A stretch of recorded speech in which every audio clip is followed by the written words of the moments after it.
नमस्कार दोस्तों, आप सभी का स्वागत है। किसी गांव में एक साधु रहा करता था। वो जब भी नाचता तो बारिश होती थी।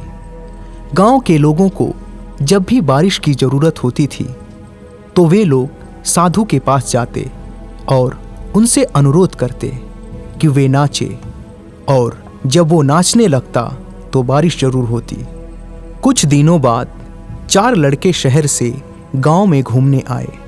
जब उन्हें यह बात मालूम हुई कि किसी साधु के नाचने से बारिश होती है तो उन्हें यकीन नहीं हुआ। शहरी पढ़ाई लिखाई के घमंड में उन्होंने गांव वालों को चुनौती दे दी कि हम भी नाचेंगे तो बारिश होगी, और अगर हमारे नाचने से नहीं हुई तो उस साधु के नाचने से भी नहीं होगी। फिर क्या था, अगले दिन सुबह सुबह ही गांव वाले उन लड़कों को लेकर साधु की कुटिया पर पहुंचे।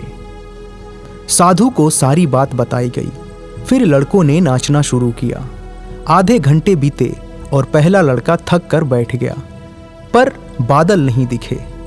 कुछ देर में दूसरे ने भी यही किया, और 1 घंटा बीतते बीतते बाकी दोनों लड़के भी थक कर बैठ गए, पर बारिश नहीं हुई।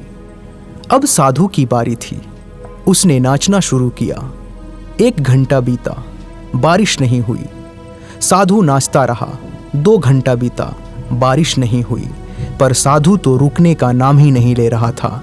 धीरे धीरे शाम ढलने लगी कि तभी बादलों की गड़गड़ाहट सुनाई दी और जोरों की बारिश होने लगी। लड़के दंग रह गए और तुरंत साधु से क्षमा मांगी और पूछा, बाबा भला ऐसा क्यों हुआ कि हमारे नाचने से बारिश नहीं हुई और आपके नाचने से हो गई? साधु ने उत्तर दिया, जब मैं नाचता हूँ तो 2 बातों का ध्यान रखता हूँ। पहली बात, मैं ये सोचता हूँ कि अगर मैं नाचूंगा तो बारिश को होना ही पड़ेगा, और दूसरी ये कि मैं तब तक नाचूंगा जब तक कि बारिश ना हो जाए। इस कहानी का मर्म ये है, किसी चीज़ को चाहते हैं तो उसके लिए सभी ओर से सकारात्मक होकर सोचना चाहिए। इसके बाद ईश्वर और प्रकृति भी आपका मदद करती है। दोस्तों, आशा करता हूँ कि ये कहानी आपको पसंद आई होगी।